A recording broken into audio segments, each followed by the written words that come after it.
Joe, what was the philosophy in picking this squad? Was it on form, future, whatnot? Yeah, it's always a blend.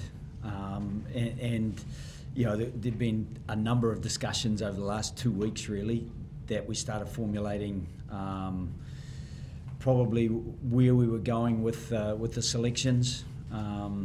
You know, and the playoff games always carry a little bit more weight. You're playing at a slightly higher level, a little bit more pressure, but there's a lot more pressure to come. So, you know, there's a number of guys in the squad who aren't pressure tested, and we're pretty keen to learn a bit about them over these next 3 test matches. Is Kurtley Beale a genuine chance to play for the Wallabies this year, or is he a mentor role playing that? Look, he's in the squad, you know, and if you're in the squad, you're a chance to put the boots on in a 23 at some stage during the 3-week period. Kurtley's played well. Feedback from the force has been really positive about his influence, and even talking to the guys like Ben Donaldson, you know, it just frees Ben up to see what he needs to see and leave, you know, the wider spaces to Kurtley to boss, and that synergy is something that's really important in teams, because it needs a bit of trust, but it also takes a bit of pressure off one person being the hub to see everything that needs to be seen.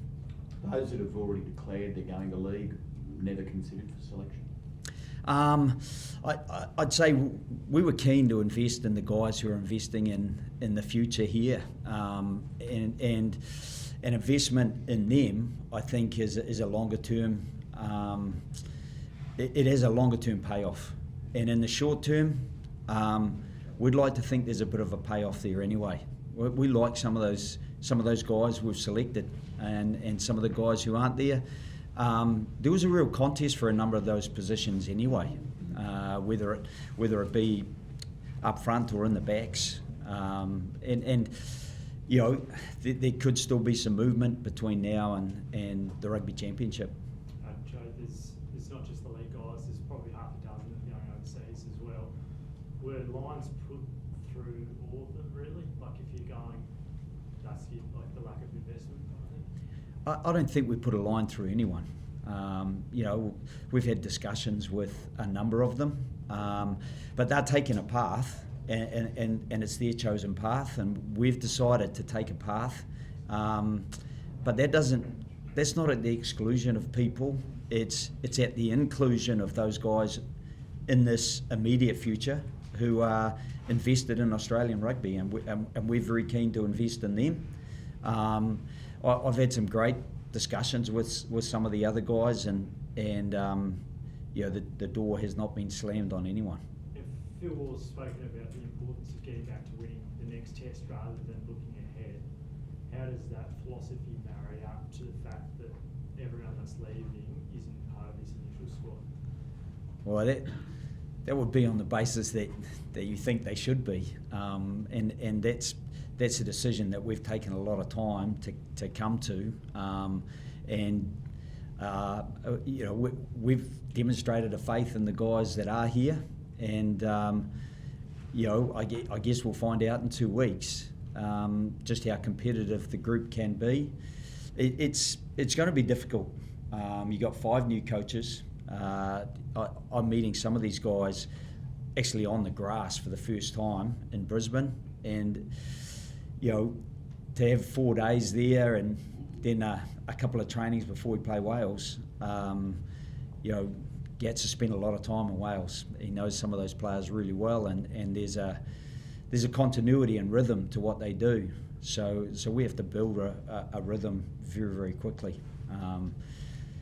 So I've never been one to make big promises, only that we'll be working really hard to try to get as much rhythm as we can, but by July 6. It's a long time since we've seen the names Liner and Nasser in a Wallaby squad. They've obviously been picked on form though, not just on their surname. Yeah, and very much in discussion. You know, I've coached a lot with Les in the past. I think he's doing a super job up there. The feedback from the players is really positive about the Reds environment, And I think right from the start of the season, Tom, he was hitting the ball long. He's a courageous man. Anyone who gets up I wouldn't say quickly from Samapeni Finau hitting him, but he got up and continued to play. And he challenges the line. He's got good acceleration. So he's young and he's still got a lot to learn. And we're going to try to fast track that learning over this next 4 weeks, really. Joe, you had discussions around Corey Toole and that decision for him to go to sevens rather than him being involved in this squad? Yeah, I think it's a massive pinnacle event for Rugby Australia, and I had a discussion with Corey, and Corey was happy to prioritise in the short term the Olympics, and then I think Corey will be a real kind of asset to us if selected beyond that. Just on another young guy, Darby Lancaster, what have you liked about him? And I guess the follow-up, was there a sort of temptation to pick another young guy in Tim Ryan, given the sort of nature of the squad? Yeah, I think anyone was tempted to pick Tim Ryan. And I had a super conversation with him around selection and around his readiness for selection. I think one of the things you've got to be just a little bit wary of is the temptation to be tempted by the excitement of a young kid who plays really well, and then the reality of a readiness to play at that level and the sort of players that he's going to come up against. So within that discussion, Tim has done a great job for the Reds, and we'll enjoy tracking him and potentially Tim being involved at some time in the future. But Darby, his speed is very, very good. He is a very good defender. Post tackle puts a lot of pressure on, and I just think that it's a great opportunity for him to get in and learn a bit of his craft in a Wallabies environment. Who was your toughest exclusion? A number of them. I don't think I could label one individual exclusion. You go through it positionally, and there are tough exclusions. I think Ryan Lonergan. I think it's a matter of time with a guy like Ryan Lonergan, but the experience of those other guys, particularly with less experience in our teens, it's about trying to find a balance, and so that's a tough conversation. But there was a number of them. I think Darcy Swain, he's done a great job calling lineouts and running the lineout for the Brumbies, which is a really strong lineout. And so,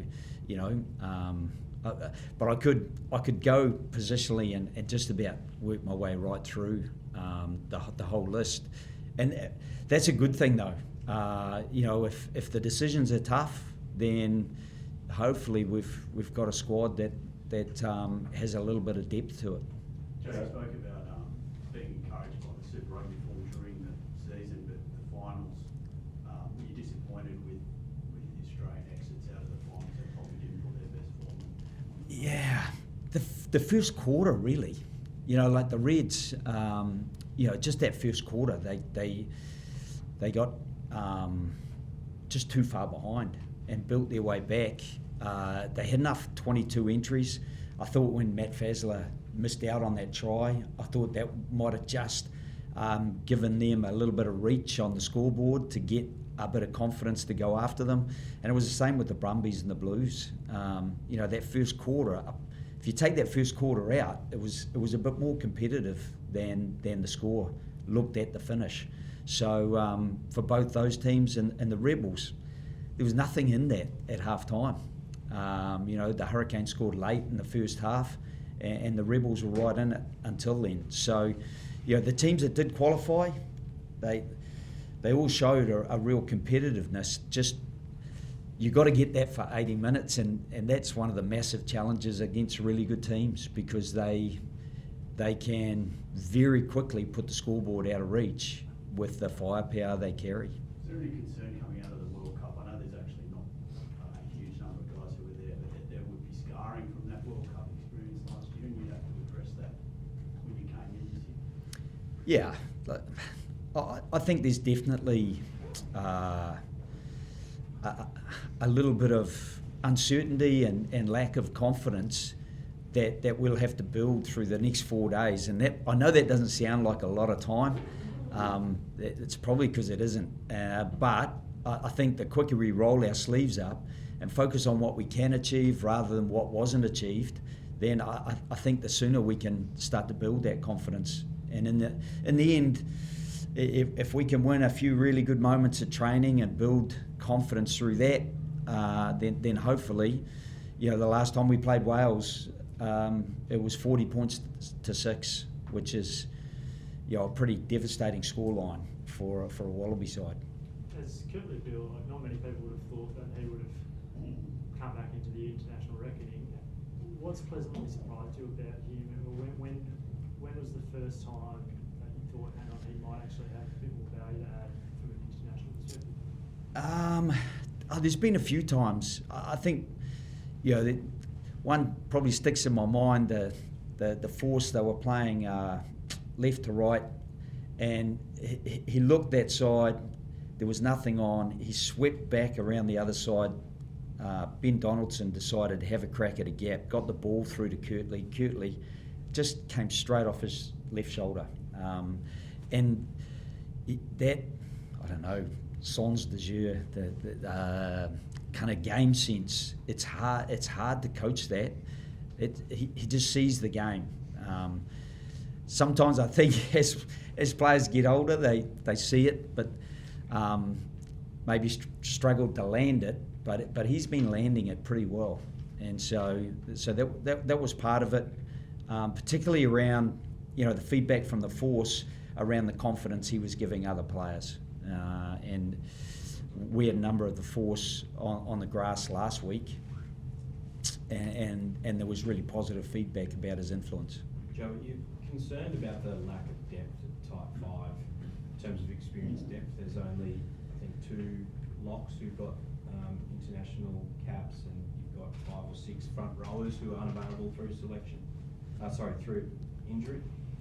Yeah, I tell you what, I have got though massive confidence in Mike Cron and Jeff Parling and Laurie Fisher to whatever we have got to make the most of it. And I've met those players, and I just think that we've got to back ourselves to get the best out of them, and they've got to work hard enough to get the best out of themselves. So it's probably as simple as I can make the plan. And I've been coaching internationally probably for 10 years, professionally for more than 20, and I know there's times where you look at it and you think, wow, there's not a lot of experience there, and that's a risk. And counteracting that is the amount of experience in the coaching team. Some would say we're even old, and I know I qualify. I'm feeling old this morning or this afternoon, just because it's been a lot of work going into trying to make selections and getting a balance of what we know about players and what we think we can find out about players over this next very short period of time. Joe, Alex Hodgman's a fairly unique story in your dealings with him. What are his motivations for becoming a Wallaby? Yeah, I've never talked to Alex about that. I've coached Alex briefly. I kind of went in to help out the Blues when Tana had a year off and help with the defence. And Alex works hard on his game, and I think he'll be pretty excited to be in the squad with a chance of potentially being, I think, maybe one of 4 people, which is an extraordinary little bit of history that he might be able to be part of. But in the meantime, he'll also be, he knows me reasonably well, he'll be he'll be understanding that it's going to be a pretty pragmatic decision, and there's things to be earned, and so he'll be ready to roll his sleeves up come Monday. Joe, can I clarify with Carter, Gordon and Mark Melanie to ask their status in your eyes? That there's suggestions that the NRL clubs they're going to are keen to get them early if they're not going to be considered for selection. Where do they stand now for you? Do you want to stand by for the rest of the year? Would you be happy to let them go off to their new clubs if that's what they desire? Yeah, I think one of the things that first of all with Mark is that even as important as the Wallabies are, as we did with Corey, one of the things that is a priority this year is a pinnacle event like the Olympics, and Mark may well he may well follow that path in the short term, and I think he'd be a real asset for the Sevens. At the same time, there are some really good Sevens players who've played through the whole series, so that's the conundrum for John and his management to work through. And then Carter, I think with Carter, we've actually got Noah, Tom, and Ben who've all done pretty well this year. Some of their percentages exceed Carter's, and we've just got to be excited about the guys that we have got. As I've had a number of discussions with Carter, I really like him. I think he's a great young kid, and I think there could be an opportunity for him to come back at some stage after probably getting a little bit out of his system from recent times, whether it be the World Cup or more recently. Yeah, I think that I haven't been part of a discussion on that yet, and I guess it's something I hadn't really considered, but I think it would be something we'd have to talk about if it came up. I don't really want to get in their way if they want to get on. They've chosen a path and they want to get on the pathway. At the same time, as I said about Mark, his is a slightly different situation to Carter. But if that was the case, I guess it would be a decision for the rugby committee, and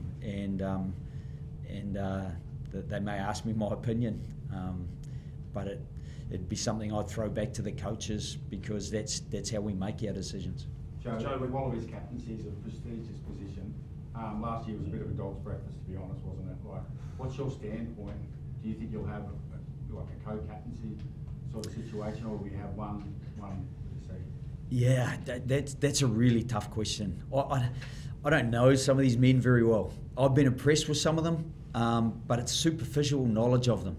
I haven't seen them under pressure. I haven't seen them at training. I haven't seen the way they lead by the actions they deliver. And so, some of those things I just want to find out a bit about. I've leaned on Laurie a bit. He knows them better. Jeff knows a few of them, having been involved with the Wallabies before, and Mike Cron, he's a good thermometer. He gets a pretty good feel for the temperature around other players' perceptions of someone you might perceive to be a leader, because I think it's one thing labelling a leader. It's whether people are prepared to follow them, and whether they have a real confidence in them and the reliability of what they're going to be delivering. And so, there's a lot of unknowns there, and I'm just trying to work my way through it, and we'll do so over the next 4 days, or the 4 days of next week, and then we'll name a captain for Wales 1. And that may be the captain for the July tests, or it may not be, depending on what we deem is the best mix and selection for the next test match. Joe, just back to Kurtley. Was he as shocked as everyone else when you told him this? I get to make the 31 calls to the players who aren't in the squad. I don't talk to the guys who make it. They get Chris Thompson touches base with them. So you'd have to ask Tomo, really, to be honest. I've just seen Peachy and Jiz Williams, and they seem to be pretty happy.